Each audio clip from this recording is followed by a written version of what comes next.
Hey guys, welcome back to the channel. Fabrizio Romano here, as always, to keep you posted on the transfer market. Today, guys, many updates for you, talking about managers, players, as always, plenty of things to say, also a legend to mention. And so, let's jump into it together.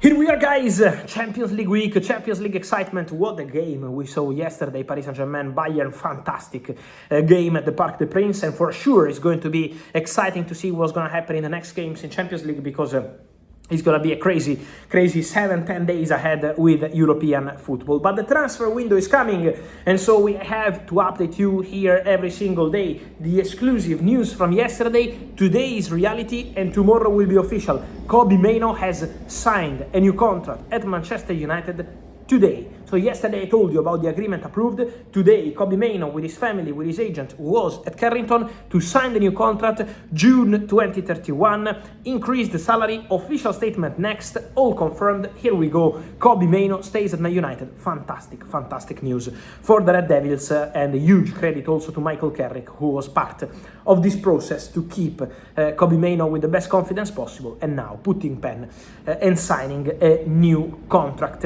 More to say, guys, on several topics. Talking about midfielders, I also wanted to clarify something regarding Sandro Tonali. Why Sandro Tonali? Because my understanding is that despite some reports in England and in Italy mentioning that Sandro Tonali could favor a move to Serie A in this summer transfer window and so eventually return to Serie A, my understanding is that Sandro Tonali back to Serie A is something that could happen maybe the next years, maybe in 2, 3, 4, 5 years, I don't know. But for this summer 2026 is considered as something absolutely impossible. Why impossible? Because Newcastle would ask for big money, and it's very difficult for Italian clubs to pay, I don't know, 90, 100, 110 million euros for a midfielder. That would be really complicated. Tonali is a special player, but for Italian clubs, financially, that would be almost impossible. And also, my understanding is that Sandro Tonali would like to continue in Premier League. Sandro Tonali is happy at the highest level possible in terms of league, and Sandro Tonali would be happy to continue in Premier League. There is interest from Manchester United, there is interest from Manchester City. So for sure, both Manchester clubs are following the Tonali situation, and for sure he's going to be one of the names of the summer to follow. Then we have to understand what happens with Newcastle, what kind of recast price tag there will be for Sandro Tonali. At the moment, Manchester City are pushing for Elliot Anderson. I maintain that name, but Tonali is another name they have on the short list. With Manchester United, they wait to understand how expensive will be the package for Sandro Tonali, because they believe, as they did 1 year ago when they were already interested in Tonali, that it could be too expensive and so could be complicated. But the appreciation from both Manchester clubs remains, and so for sure Sandro Tonali will be one to watch in the summer transfer window. Let's see also if Arsenal decide to jump into the race. They have an interest in Tonali, but at the moment they have not activated an Operation Tonali in this moment. So we have to see what's going to happen there. But for sure, Tonali would like to continue in Premier League. With a quick mention to Arsenal, and on Arsenal I wanted to mention a name of young talent. His name is Vasilije Kostov. He's an offensive midfielder playing for Red Star Belgrade, 17 years old, very interesting player with potential. Italian clubs and German clubs have been tracking him, but now it's true, what's being reported in Serbia, also Arsenal are following Kostov. And they are following him closely. They made contact with people close to the player. They are considering a move for him. Arsenal want to invest also on talents, not only on established players. And so Kostov is one of the talents Arsenal are monitoring. Then, it's still early to say if Arsenal will close this deal, but Arsenal have genuine interest in this player. They have been scouting and following this boy, and so this could be an interesting situation to follow ahead of the summer transfer window. More to mention, guys, also regarding the situation of Real Madrid, because on the manager we will say more very soon, because we know the situation is going to be interesting there. We mentioned about José Mourinho in a video yesterday. In the next days, I will tell you more on Mourinho, on Klopp, or what's happening at Real Madrid. Today, José Mourinho spoke from Italy and said, my focus is on Benfica. I want to bring Benfica back to Champions League football. At the moment, I'm only focused on that. So Mourinho is not playing down any report, just focusing on Benfica. Also because, as I told you yesterday, you can find the full Mourinho video here on the channel. But as I told you, Mourinho knows that Benfica want him to continue. So Benfica are basically only only waiting for Real Madrid to decide. If Real Madrid go for Mourinho, Benfica know that it's going to be almost impossible to get the opportunity to continue with Jose. If Real Madrid will not go for Mourinho, Benfica are more than happy to continue with him. So that remains the situation. But on Mourinho, Klopp and the rest, I will update you in the next videos. Then also Real Madrid, I maintain a story I've been telling you over the recent weeks. So there is a genuine interest from Real Madrid in bringing back Toni Kroos to the club.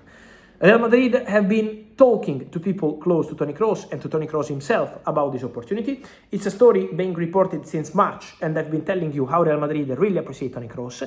Obviously, would be a role into the management structure.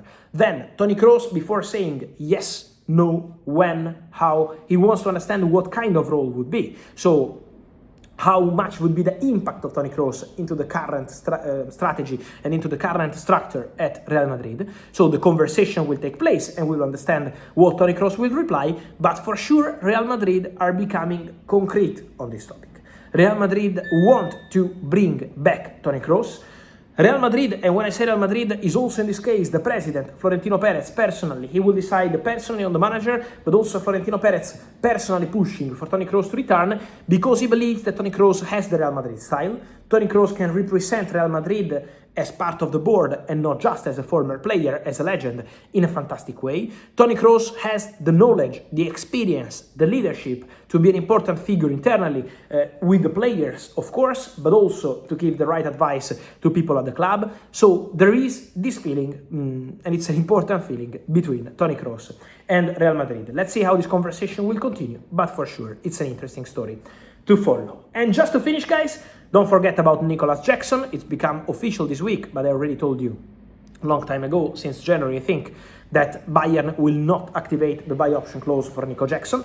So Nico Jackson will formally return to Chelsea in the summer and not staying at Bayern. There is interest from Italy, but for Italian clubs, the only way possible is eventually a loan deal, a creative deal structure, and we have to see what Chelsea want to do, because I'm sure Chelsea will try to find a different kind of solution before accepting any loan opportunity from Italy. So that's the status of the story. There is interest from Premier League as well. 1 year ago, August 2025, in the final days of the market, Aston Villa were interested, Newcastle were interested. Let's see if these clubs will appear again. But for sure, Jackson is going to be one of the names of the summer, returning to Chelsea, and then one to watch with the possibility to find a new club after the Bayern loan. But Bayern made official with their director, Max Eberl, that they will not allow, they will not proceed with the activation of the obligation to buy clause for 65 million euros. And so guys, let me your thoughts on all these stories. Of course, many things today, as always, about Real Madrid, Toni Kroos, Kobbie Mainoo, José Mourinho, Sandro Tonali, Nicolas Jackson, Kostov, Arsenal and more. Let me know your opinion, guys. Here in comments, like this video, turn on the notification bell, subscribe to the channel. See you soon. Ciao.